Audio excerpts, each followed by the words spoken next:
Passionné par les chevaux depuis l'enfance, Emmanuel monte à cheval depuis l'âge de 10 ans et a Ok. appris à développer une profonde connexion avec ses animaux. Véritablement axée sur la relation avec le cheval et le ressenti, elle considère l'équitation avant tout comme un art, un moyen pour l'humain de se perfectionner, de Mhm. grandir et de se comprendre soi-même. C'est le dressage qui l'a séduite, une discipline qui nécessite une communication subtile et une harmonie parfaite entre le cavalier et le cheval. Son amour pour les chevaux lusitaniens, reconnus pour leur noblesse, leur Mhm. intelligence et leur grâce, l'a conduite à se spécialiser dans cette race exceptionnelle. Elle a participé à de nombreux stages de dressage au Portugal Mhm. afin de perfectionner sa pratique et approfondir ses connaissances de ces chevaux si particuliers.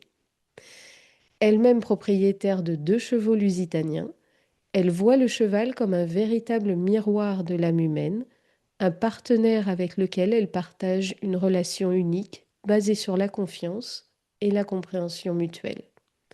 À travers sa pratique, elle cherche non seulement à élever son niveau équestre, mais aussi à améliorer son propre développement personnel. Emmanuel, Oui. je te Mhm. passe la parole.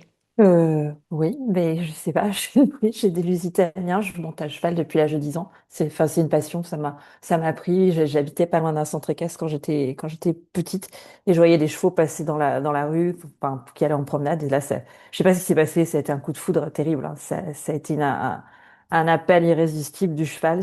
Il fallait que j'aille vers les chevaux. Euh, mais autant ça a été difficile au début de monter à cheval parce que j'étais assez craintive en fait. Les débuts étaient assez difficiles en équitation. En fait, j'ai commencé petite, ça a été un peu laborieux au début. Mais par contre, j'ai tout de suite eu le lien avec le cheval qui est venu, je veux dire, à pied. C'était déjà à l'âge de 6 7 ans, ça a commencé, hein, parce que en fait, j'ai commencé même un peu avant l'âge de 10 ans, mais c'était vraiment le lien avec le cheval était un truc assez fort. Oh là là, je raconte ma vie, mais ça a commencé avec. Déjà, j'ai eu de la chance parce que quand j'étais chez ma grand-mère, en fait, ma grand-mère adorait faire du jardinage, des choses comme ça, qui me plaisaient pas trop quand elle me gardait. Moi, les jardiner ou des trucs, ça m'intéressait pas du tout. Et à côté de chez elle, il y avait un champ avec des chevaux, en fait. Il y avait, je sais pas, un troupeau. Il y avait même, à un moment, il y avait même eu un étalon. Enfin bref, il y avait 4 5 6 chevaux. Et en fait, moi, ça m'intéressait pas du tout d'aller jardiner avec ma grand-mère ou de faire. Donc, comme c'était un peu, on était moins à se prendre la tête sur les enfants à cette époque-là, elle me laissait tranquille et en fait, je partais passer mes après-midi dans le pré avec les chevaux, quoi. Ce qui est hyper dangereux. Jamais on laisserait un enfant faire ça maintenant, quoi. Enfin, c'était complètement inconscient de sa part. Et donc, je passais mes journées dans le pré avec les chevaux et je pense que là, ils m'ont vraiment appris. Et faire dans ce pré, il y avait un étalon à un moment parce qu'il y avait des juments qui devaient être saillies, qui étaient destinées à la reproduction. On faisait des saillies naturelles, voilà, l'étalon reste avec la jument dans le pré, il se passe ce qui doit se passer. Donc, il a commencé vraiment un peu pas à me charger, mais bon, à me regarder un peu méchamment au début. Et moi, je suis rentrée quand même.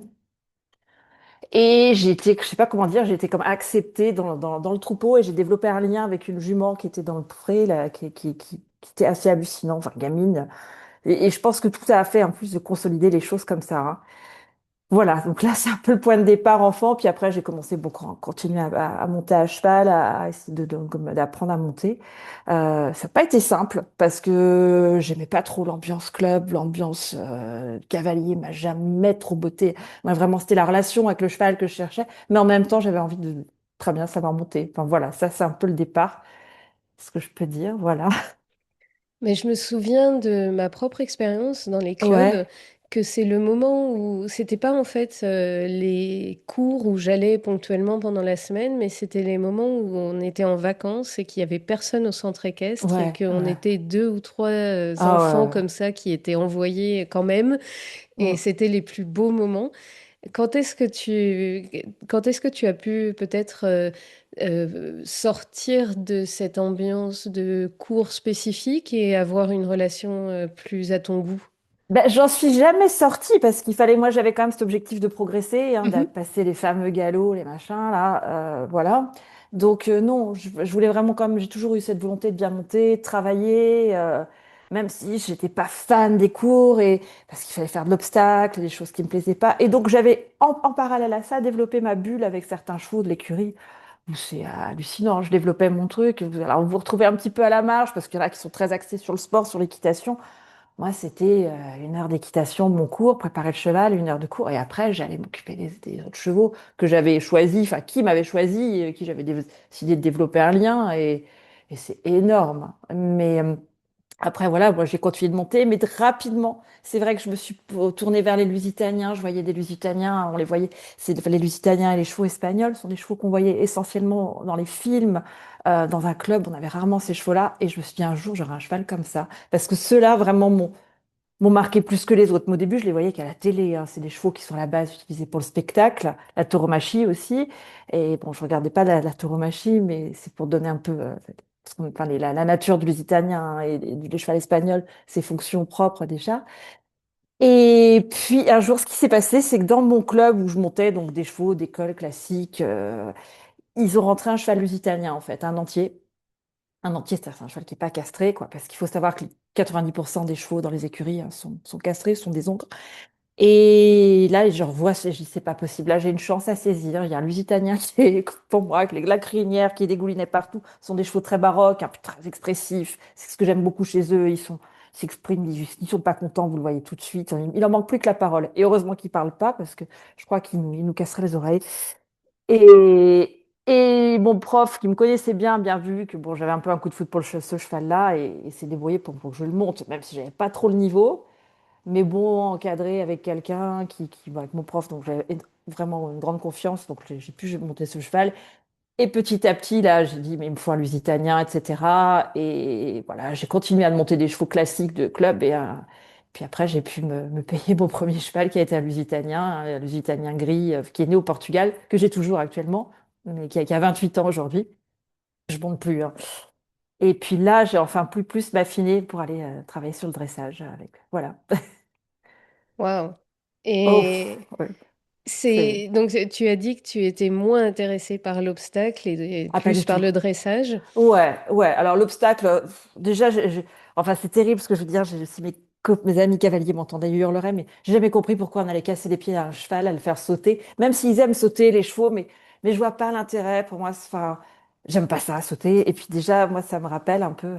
Ça fait comme si on voulait leur faire faire de l'athlétisme. C'est trop proche du sport. Mais en même temps, ils aiment ça, hein, les chevaux. Attention, hein, je suis pas en train de dire que les chevaux d'obstacle n'aiment pas ça. Au contraire, ils aiment ça. Moi, j'avais vraiment besoin, par le dressage, en fait, de faire un peu un parallèle aussi avec la danse classique, que j'aime beaucoup. J'en ai fait gamine, mais c'était pas, bref, c'était pas une grande expérience très concluante.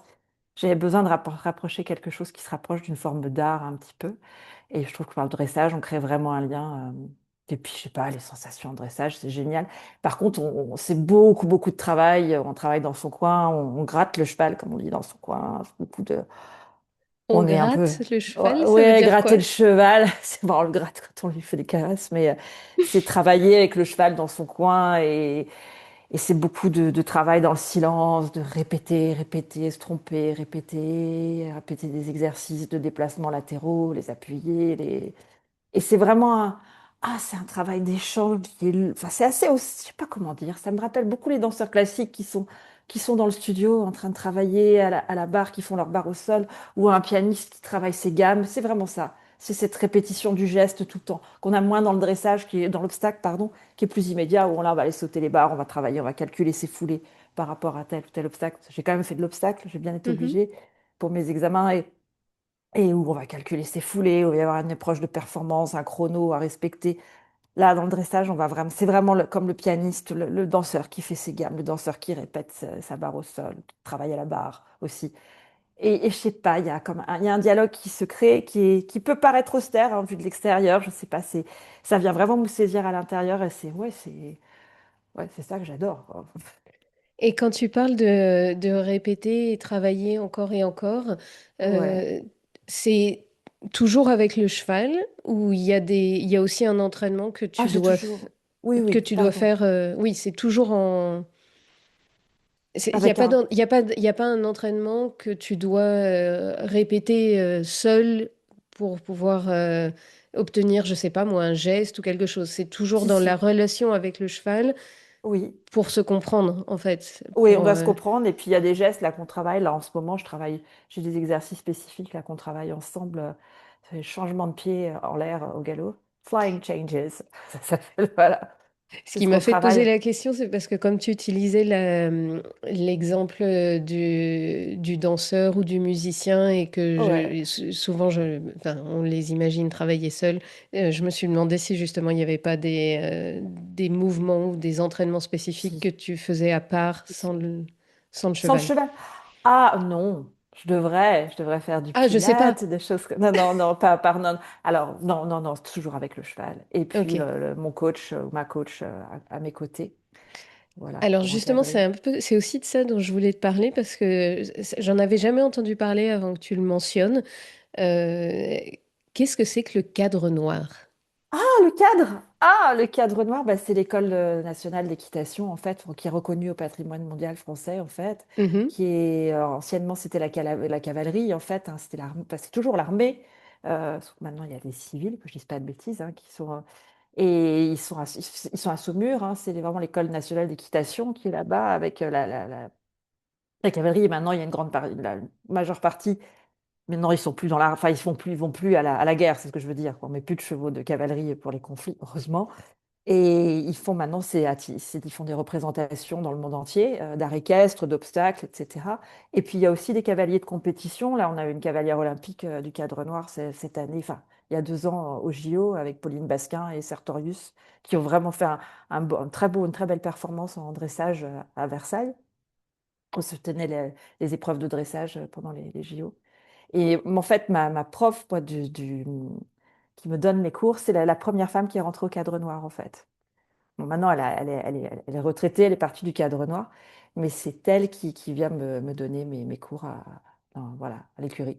Donc, C'était très masculin à la base, j'imagine. oui, je Maintenant, pense, oui, oui, rétrospectivement, vu que c'était la oui, cavalerie oui, militaire, etc. oui, Ok. ouais, ouais. Et bon, elle est mariée à un cavalier enfin, qui est très reconnu au cadre noir aussi, qui est malheureusement décédé, mais oui, oui, voilà. Et tu as eu l'occasion de connaître, donc tu parlais des chevaux lusitaniens, tu as eu Oui. l'occasion de connaître des traditions dans d'autres pays que la France? Oui, au Portugal. Ouais, au Portugal. Ouais.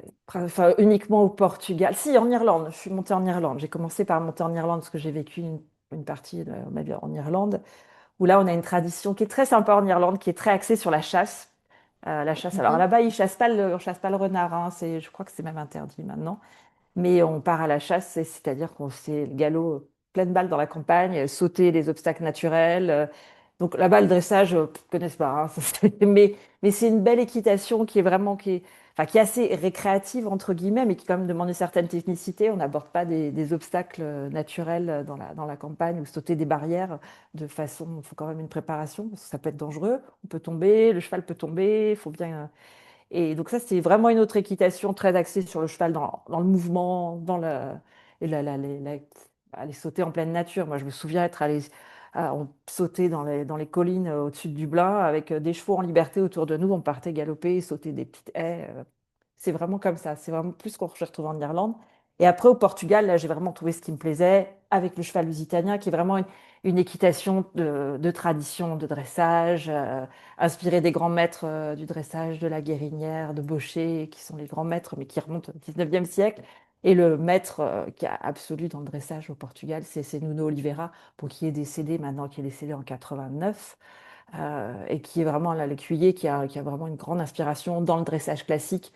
Alors au Portugal, mais aussi avec un rayonnement en Europe, même un rayonnement qui est allé au-delà de l'Europe, puisqu'il est décédé en Australie alors qu'il donnait un stage à des cavaliers en Australie.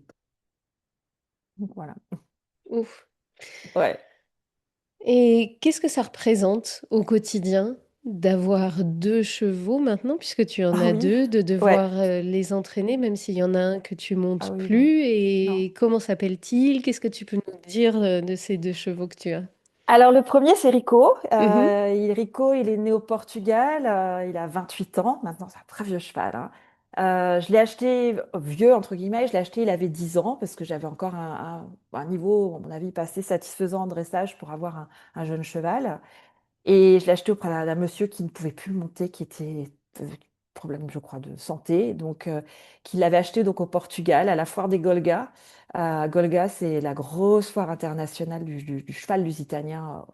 au Portugal, c'est très très connu. Donc il l'a acheté là-bas et il l'a ramené en France. Et voilà, j'ai travaillé Rico, ça a été plutôt mon maître, hein. C'est lui qui m'a appris, qui a supporté un peu mes humeurs, de pas y arriver, ça a été, il a plus dû gérer la cavalière parce qu'au début j'y arrivais pas, je m'agaçais, et tout ça, ça a été, ouais, mon maître, vraiment. Et ce cheval, c'est mon vieux sage maintenant. Il m'a appris beaucoup de choses, même au niveau spirituel, mais là, j'ai pas le temps pour développer.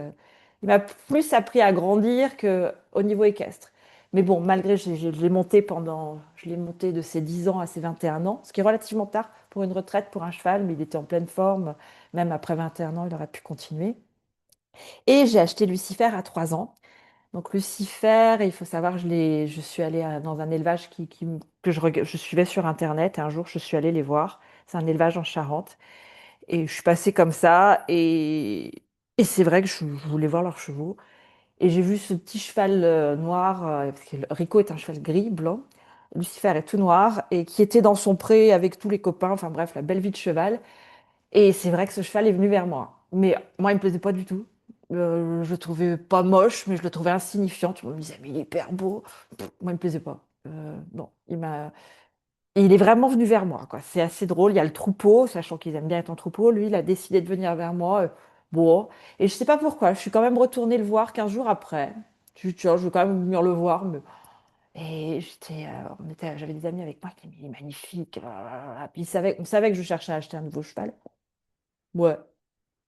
Et puis, je sais pas, plein de choses se sont produites. Bref, je l'ai acheté, mais j'arrivais pas à me lier à lui parce que bah, déjà, j'avais l'impression de trahir mon autre cheval, ce qui est complètement ridicule parce que l'autre était content de commencer à lever le pied sur l'équitation, et je pense. Et puis, le lien n'avait pas se créé tant que ça. Le cheval était très après moi. Moi, bon, j'y croyais pas, je sais pas trop. Et puis de toute façon, donc Lucifer, à l'époque, quand je l'ai acheté, n'était pas débourré. Et je travaillais avec un cavalier portugais qui venait régulièrement me donner des cours à Bordeaux, qui m'a dit, écoute, moi, je te prends Lucifer au Portugal, je te le fais le débourrage, et tu viens monter régulièrement au Portugal, comme c'est que j'adore venir au Portugal. Moi, je te le prépare pendant un an. Donc, j'ai envoyé Lucifer au Portugal, là-bas, ce qui m'a permis d'être une bonne occasion pour aller au Portugal, parce que j'adore le Portugal plus souvent. Ce qui m'a permis aussi, bah, je me suis dit, comme je pars au Portugal, bah, faut que j'apprenne le portugais. Donc, j'ai commencé à apprendre le portugais, même si mon prof là-bas parlait portugais, parlait français, pardon. Et j'y allais, je montais Lucifer le matin, qui était tout jeune, cheval qui venait d'être débourré, et des chevaux expérimentés avec un haut niveau de dressage là-bas, très, très, oui, un bon niveau, pour pouvoir me former. Voilà ce que je peux dire. Et après, Lucifer, un an après, il est revenu en France. Là, il y a le lien qui a commencé à se créer. Là, il y a un lien qui a commencé à se créer. Sauf que quand il est arrivé en France, bah, il était étalon, parce qu'au Portugal, on ne castre pas les chevaux, on garde que des étalons, ce qui est un peu différent par rapport aux écuries en France, où les chevaux sont. On a des juments dans les écuries. Au Portugal, il n'y a pas de juments dans les écuries. Les juments, elles sont dans les prés pour faire les poulains. Donc, il est arrivé étalon, il s'est dit, il y a des filles ici. Donc, il est devenu un peu. Ouais, il était un peu chaud, quoi. Et moi, je l'ai monté, très sûr de moi, en me disant, ça va bien se passer. Et non, il m'a collé par terre. Et je me suis cassé le bras. Donc, ça a Waouh! commencé bien l'arrivée en France. Ouais, ouais, ouais.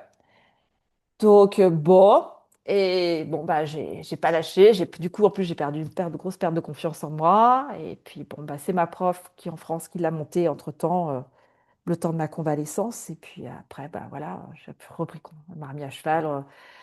Le médecin m'avait dit de m'arrêter 4 mois pour mon bras. Au bout de 2 mois, j'étais à cheval, même si j'étais terrifiée. Je suis remontée dessus, j'avais mal et il fallait qu'on reparte. Puis c'est reparti, quoi. Bon, voilà. Il y a Voilà. une expression qu'on utilise dans plusieurs langues, justement. Il faut remonter à cheval juste après être Oui. tombé. Alors là, Enfin le bon, bras était pas vraiment quand on bien a le cassé. bras cassé, Oui, donc c'était pas évidemment, mais prudent. dès qu'on peut. Ouais, ouais. Et depuis, on travaille tous les deux. Et c'est autant Enrico, c'était mon maître, autant Lucifer, c'est vraiment un lien d'ego à ego. Je sais pas comment dire. Ouais, c'est mon meilleur ami, ouais, ouais, complètement. On se comprend. Il y a un lien énorme qui s'est créé, qui paraît-il, que les gens qui sont venus, quand ils sont venus me voir Lucifer au début, où j'envisageais de l'acheter, me disaient, mais il y a un lien entre vous deux. On voyait tout. Moi, j'étais, bah non, le cheval. Ils me disaient, mais le cheval est avec toi. Les gens avaient presque jamais vu ça. Moi, je. Il me raconte n'importe quoi. Et là, s'il y a un lien qui est... Enfin, on se comprend, je comprends ce qu'il a. Je lui parle, il pige tout, quoi. Bon, parfois au travail, quand je le montre, il m'en fait voir, hein, faut pas croire, parce que je lui demande des exercices qui lui demandent de travailler ses abdominaux. C'est comme un sportif, hein. Donc, des fois, ça l'énerve, hein, il n'a pas très envie, comme nous, on n'a pas envie d'aller à la salle. Mais dans l'ensemble, oui, c'est génial. Voilà. Et je le montre Et tous les jours. Voilà. ouais, ben, j'avais deux questions, je ne savais pas par laquelle commencer. Je vais commencer par celle-là. C'est donc, c'est vraiment quotidien. Ouais, ouais, tous les jours. Alors, je le monte 5 fois par semaine, 4 à 5 fois Mhm. par semaine. Il a quand même au moins 1 ou 2 jours de repos. Quand je suis en mission ou en déplacement, bah, c'est mon prof. J'ai un autre prof aussi là-bas, qui le monte. Ou autrement, bah, il n'est pas monté, mais il faut qu'il travaille au moins 4 fois par semaine, minimum 5 fois. Qu'il travaille, qu'il fait ses gammes lui aussi. Et il aime ça, hein, parce qu'on lui demande d'une façon. Vraiment, moi, l'objectif, c'est de travailler le cheval. On ne veut pas de travailler les chevaux dans les forçant. Enfin, un cheval, si vous le forcez, vous arriverez toujours à lui faire quelque chose. Il faut qu'il travaille. L'objectif, c'est de travailler dans la décontraction tout en travaillant ses muscles et tout ça. Un peu comme quelqu'un qui fait du tai chi où c'est léger, mais c'est très gainé et c'est beaucoup dans les muscles travaillent énormément. C'est vraiment le but, qu'il soit très relâché dans sa bouche. Premier signe d'inconfort sur un cheval qui est pas bien, qui travaille dans la tension. La bouche va être contractée, il va, comme on dit, foyer de la queue. Il agite beaucoup la queue à l'arrière. Désolée pour la traduction. Euh, il va se raidir, ce qu'on retrouve beaucoup en compétition internationale, et ce que j'aime pas trop, c'est qu'on met les chevaux sur des mouvements très compliqués et qu'ils font ça dans un. Voilà, nous, ce qu'on travaille, c'est la fluidité, la légèreté, et c'est très dur, c'est ce qu'il y a de plus dur, parce que obtenir des exercices compliqués pour un cheval qui sont pas naturels pour lui, tout en ayant l'impression que c'est fluide, léger, c'est beaucoup de travail sur moi-même, sur le cheval. Et ça, la personne donc, qui s'appelle Florence Denard, du cadre noir qui me fait travailler, est vraiment dans cet objectif-là. Et c'est elle qui vraiment a cette capacité à m'amener à cette légèreté qui est vraiment le summum, ce qu'on recherche dans le travail du cheval en dressage. La légèreté, la décontraction sur des Et exercices complexes. Voilà. qui, qui décide de ces exercices? Comment est-ce que tu sais que ben, ça y est, vous êtes arrivé à un niveau? Est-ce que tu l'intègres dans une chorégraphie plus générale? Est-ce que tu participes à des présentations? Est-ce que tu fais quelque chose de tout ce travail ou est-ce que c'est quelque chose qui reste très personnel? C'est très personnel. J'aime Mhm. pas du tout. Alors j'ai horreur d'être en concours. C'est c'est c'est vrai qu'à cheval, c'est vraiment ma partie. C'est un peu mes tripes quoi qui sont là. J'aime bien être dans mon petit cocon avec mon coach, mon cheval et moi. Et j'ai fait les concours. Hein, et c'est pas. Dès que je vois du monde, enfin, j'ai- oui, s'il y a du monde sur les concours, les juges et tout ça, j'aime pas du tout. J'ai l'impression de mettre quelque chose de très personnel. C'est une mise à nu. Il faudrait que je le fasse parce que c'est toujours bon aussi de faire des concours pour progresser. Mais pour l'instant, j'ai beaucoup de mal. Vraiment un travail très personnel et j'ai une confiance dans mes coachs qui est à 150%. C'est vraiment un travail où tous les trois. Et j'ai, bon, parfois, ce que je peux faire, c'est parce qu'en compétition, en fait, on présente des programmes imposés, comme en patinage artistique, hein, devant un jury ou un programme libre en musique. Moi, jusqu'à maintenant, j'ai jamais fait de programme libre en musique parce que j'ai pas eu le temps de les préparer. J'ai fait des programmes imposés. Et parfois, ce que je fais, je me répète des programmes imposés, des textes officiels de la Fédération équestre française à la maison, quoi. Enfin, quand on dit à la maison, c'est à l'écurie, hein, l'écurie où on est. Et ça permet de bien progresser, tout ça, mais ça fait des enchaînements. Mais moi, j'aime bien un peu ça, travailler dans l'instinct. Et je suis enfin, et je travaille avec des enseignants qui j'ai parfaitement confiance, qui me connaissent bien. Et c'est vraiment dans l'instinct, dans ce qu'on sent que dont le cheval a besoin à tel moment, tout en quand même se fixant des objectifs d'exercice particuliers, comme j'ai actuellement là. L'objectif, c'est d'atteindre ces fameux changements de pied en l'air au galop, qui sont pas simples, qui demandent beaucoup d'équilibre pour le cheval au niveau du galop, et beaucoup de confiance aussi pour le cheval aussi au niveau de son cavalier, pour faire cet exercice.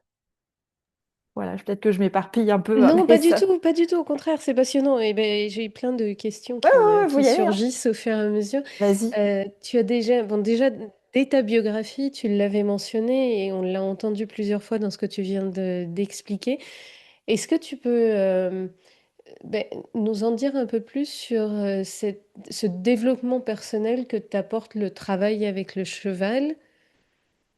Ouais. Qu'est-ce que enfin, en quoi ça te permet de grandir? Enfin, je sais pas, la première chose à laquelle je peux Oui, penser t'avoir ouais. entendu, c'est la persistance, Oh oui, l'assistance. continue.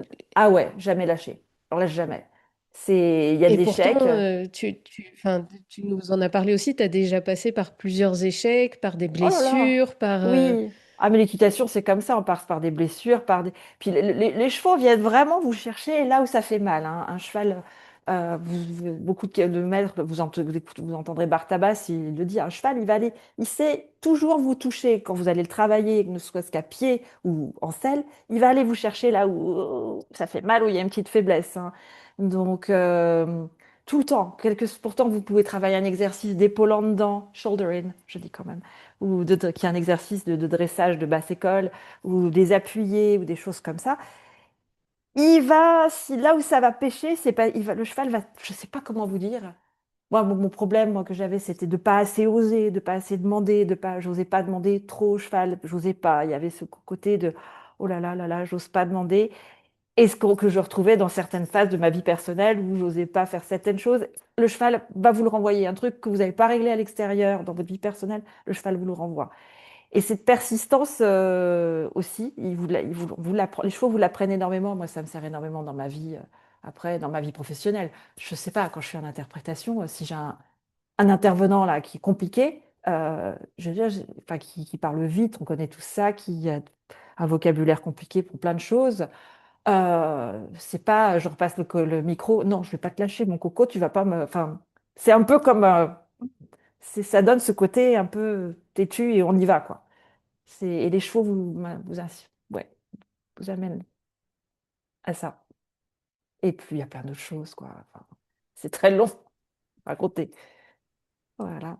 Mais je pense ouais, moi, ils me rendent meilleur, vraiment, ce côté à ne pas avoir peur de se dépasser. Moi, c'est vraiment ça qui m'amène mon cheval, vraiment. Vraiment d'y aller, de oser en avant, toujours en avant. Calme, en avant et droit. Voilà. Ouais, puis après, il y a enfin, une composante de la discipline et de la pratique quotidienne, Mm, enfin, parce qu'on n'a pas mentionné le fait que tu es aussi interprète, mais mm. ça rejoint aussi, ben, même ce que l'on essaie de faire avec Amerivox, sans vouloir faire de la pub, mais la Non. pratique quotidienne, Ouais, ah oui. c'est indispensable dans beaucoup de professions. Complètement. C'est les gammes, faire des gammes, faire des gammes. Là, cet Mhm. après-midi, on va aller. Non, je sais pas, là, je vais monter. Mhm. Je, je pense pas qu'on va faire des gammes parce qu'il y a un exercice, ce fameux changement de pied en l'air et les appuyer à travailler. Mais après, je sais je vais les travailler toute la semaine. Je vais faire des longueurs de manège. Mais avec des pauses, parce que le cheval, bon, bah lui, il n'a pas toujours conscience que c'est important. C'est pas comme un sportif qui fait ses longueurs de piscine ou qui court ses 150 mètres parce qu'il sait que ça va amener à telle ou telle chose. Le cheval, il sait pas trop. Donc, il faut vraiment bien faire l'exercice, mais beaucoup récompenser, faire des pauses de 2 minutes, récompenser. Je sais que Lucifer, il est très, très sensible à ça. Il a besoin de savoir que c'est bien. Et je lui dis, c'est bien. Tout ça, je lui parle énormément. Ce qui a d'ailleurs un problème parce qu'il faut savoir qu'en compétition, en équitation et compétition officielle, je vous le dis, on n'a pas le droit de parler à nos chevaux quand on est sur le carré de dressage. Carré de dressage, hein, c'est la carrière où on- Et c'est ridicule. Moi, je parle tout le temps à mon cheval. En plus, je suis interprète. Je veux dire, je suis hyper bavarde. Moi, la voix, c'est hyper important. Et Lucifer est très dressé à ma voix. Même parfois, je fais un son avec ma voix. J'ai pas fait gaffe. Il y réagit tout de suite. Il s'arrête. Je dis, mais pourquoi il s'arrête? Ah, mais oui, parce que j'ai parlé, j'ai fait un son. Et, hum, et c'est ridicule. C'est pour ça que je ne veux pas aller sur ces compétitions parce on peut pas, si on parle à notre cheval pendant qu'on présente le programme, on est éliminé, quoi. Au bout de 2 fois, on est éliminé. Ça n'a aucun sens. Tous les... Donc voilà, parce que moi j'ai beaucoup besoin. Donc quand je travaille, voilà, on travaille un exercice, je fais une pause et je le récompense. Je lui dis si c'est bien, Et puis beaucoup de cavaliers, quand ils félicitent leur cheval, ça meurt de moi. Ils lui tapent comme ça sur l'encolure. C'est hyper désagréable pour un cheval. Il ne faut pas faire ça. Vous verrez si vous regardez des compétitions et que le cheval a bien fait, le cavalier après tape sur l'encolure de son cheval comme ça. Et les chevaux, il ne faut pas faire ça. Il faut gratter. Il faut leur faire une bonne gratouille. Parce qu'entre eux, quand ils ont besoin de se rassurer ou de se donner un moment d'affection, ils se grattent. Alors avec les dents, pas avec les sabots. Ils se Mhm. grattent comme ça. Il faut faire une grosse gratouille. Bon, quand il fait pas bien, parfois, il se prend aussi des coups de cravache, hein. Et je suis pas maltraitante, hein. Il n'y a pas de problème. Ça fait partie. Voilà. Il y a, effectivement, enfin, Ah ouais, non, mais j'imagine qu'il y c'est. a encore, ben, parce que j'imagine ça dépend aussi des tempéraments. Tu disais à l'instant que Lucifer, il avait besoin d'être beaucoup récompensé, de Oui, oui. savoir peut-être que Rico avait une attitude différente vis-à-vis de ça. Complètement différente, complètement Donc, les différente. personnalités des chevaux, ça doit être aussi tout un Ah, autre monde. ouais. Oui, Mais oui, oui. je crois qu'il va falloir qu'on s'arrête là parce Bah que ouais, ça ouais, va faire plus complètement. d'une Mais oui, demi-heure oui. pour Oh nos là là, c'est collègues vrai. quand ils vont Oui, les t'interpréter. pauvres. Mais encore une fois, véritablement merci. Ah ouais, Je suis merci. désolée qu'on n'ait pas eu l'occasion de le faire en direct, mais merci beaucoup Bah d'avoir merci, pris le c'était un temps plaisir. de... Mais j'étais intimidée aussi, oh là là. Ah, Mais non, non. c'est passionnant. Merci Bon, d'avoir merci, bah avec partagé cette plaisir. passion. Avec Merci grand beaucoup. plaisir. Merci, bonne journée, bon courage. Merci, Merci, merci bon à toi week-end, au aussi. Au revoir. revoir. Au revoir.